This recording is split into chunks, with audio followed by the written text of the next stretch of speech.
Vamos continuar. Então,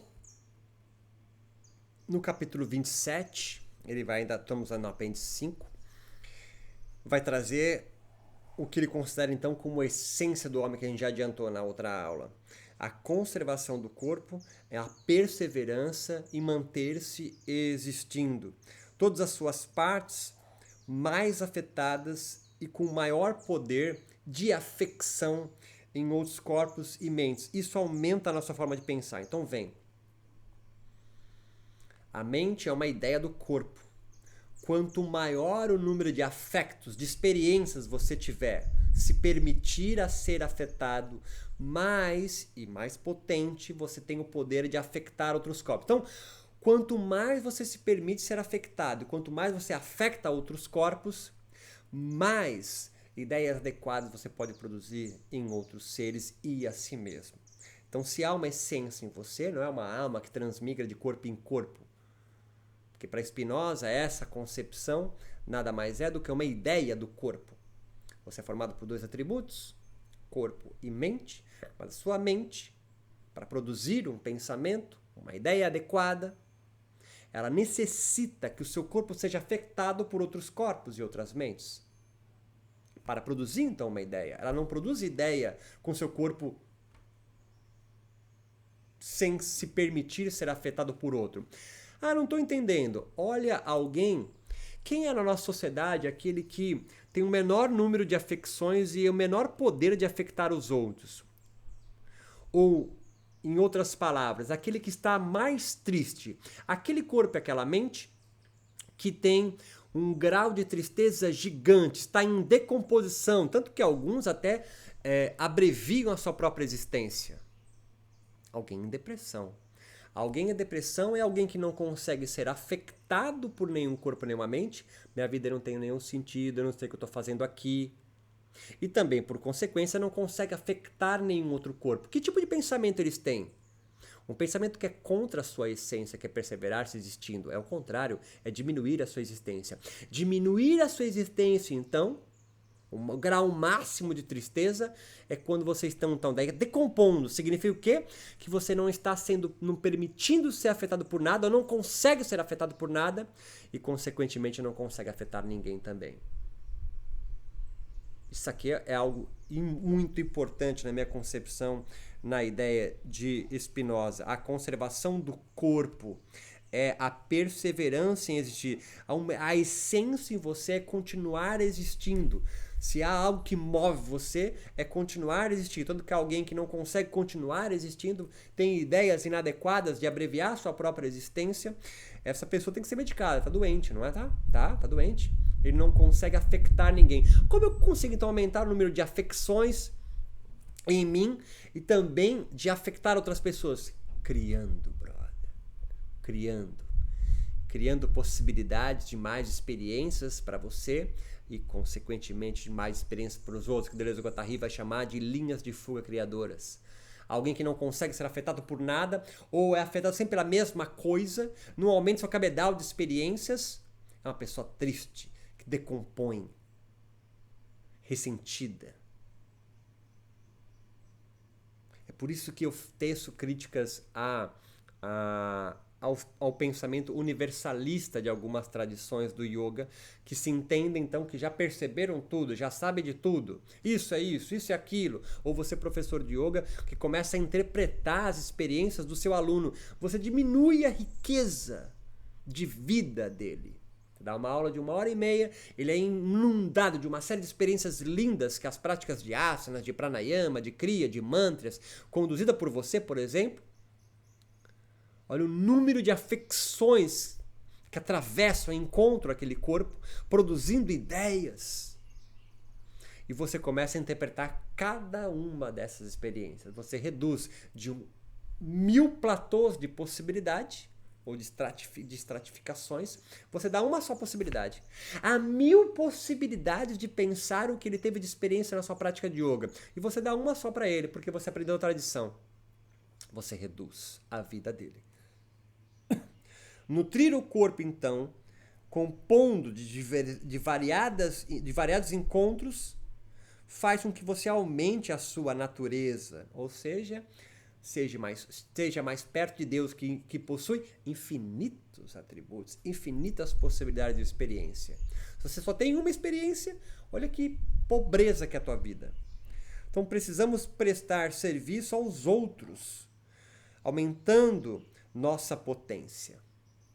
E como que eu posso prestar serviço ao outro para aumentar minha potência? Possibilitando que ele crie, então, novas formas de existir. Novas formas de existir. Um mundo plural é muito mais rico que um mundo unívoco. Um mundo com mais possibilidade de amar, de existir, de andar, de praticar asana, de pensar o Yoga Sutra. Ele é muito mais rico, mais potente do que um único mundo, uma única forma de interpretar o Sutra, uma única forma de saber o que é Vrita, o que é que seja. Tá entendendo a riqueza que é? Não tem mundo transcendente em Spinoza, só há um mundo imanente, porque não precisa. O mundo transcendente existe para estes que pensam em universais. Então o mundo deles é tão pobre que eles precisam criar um outro mundo para ter alegria. O mundo de um dualista que acredita na transcendência é tão pobre de composições que ele é obrigado a criar um outro mundo imaginário, delirante, céu cristão, nosso lar, moksha, como lugar para alcançar Kaivalya, porque este mundo dele aqui é muito pobre e triste. Então ele se resigna nesse, esperando então alcançar a beatitude num outro. Spinoza fala, não, a beatitude está nesse, mas é preciso mais encontros. Então, viver de forma feliz com pouco dinheiro, por exemplo, é uma forma de você, por exemplo, parar de sentir-se com falta, esperando um futuro melhor e começar a viver com plenitude, que nada me falta, tudo completo, tudo inteiro, nada me falta. Então, as coisas não agem para aumentar a nossa potência. Cabe a nós dançarmos, ocuparmos o espaço onde a nossa potência vai ser aumentada. Seja praticando yoga, seja praticando yoga tocando jazz, seja praticando yoga ouvindo Ravi Shankar, seja praticando yoga meditando, seja praticando cantando, seja praticando com um monte de asana, com menos asanas, em shavasana, em 1000 possibilidades. E aí o ressentido, aquele universalista que acredita em códigos morais, o valor dos valores, começa a dizer que a pluralidade vai acabar com o yoga. É absolutamente ao contrário. É por causa da pluralidade que o yoga existe hoje. Não existe uma raiz do yoga única, onde todo mundo vai beber. Existe um rizoma de yoga, não raiz. E aí há infinitas possibilidades de conexões. E isso que enriquece e faz o yoga estar vivo. Então, ele vai dizer aqui em Superstição, capítulo 31, só os invejosos se deleitam com a desgraça alheia, pois somos parte da natureza. Então, quando um diminui a potência, a minha potência também é diminuída por tabela. Ah, mas eu não sinto agora. Então, mas tu vai sentir.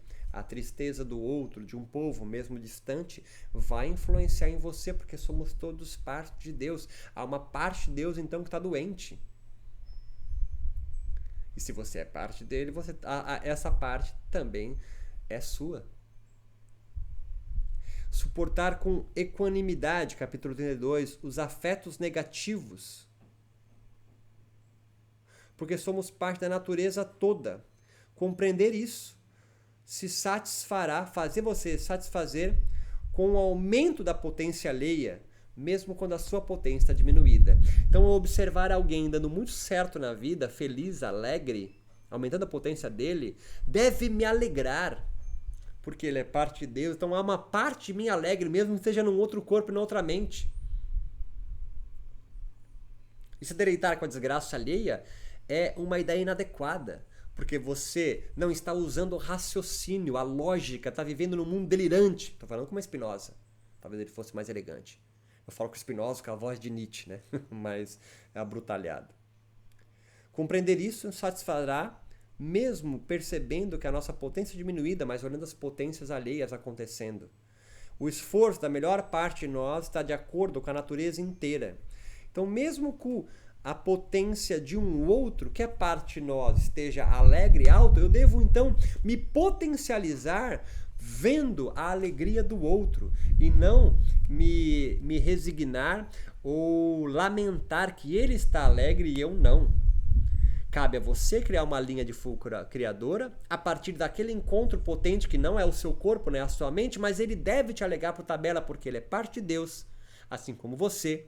Então há uma parte de Deus, mesmo que não seja no meu corpo, na minha mente, alegre. Portanto, há uma parte de mim também me alegrando e é uma ideia inadequada.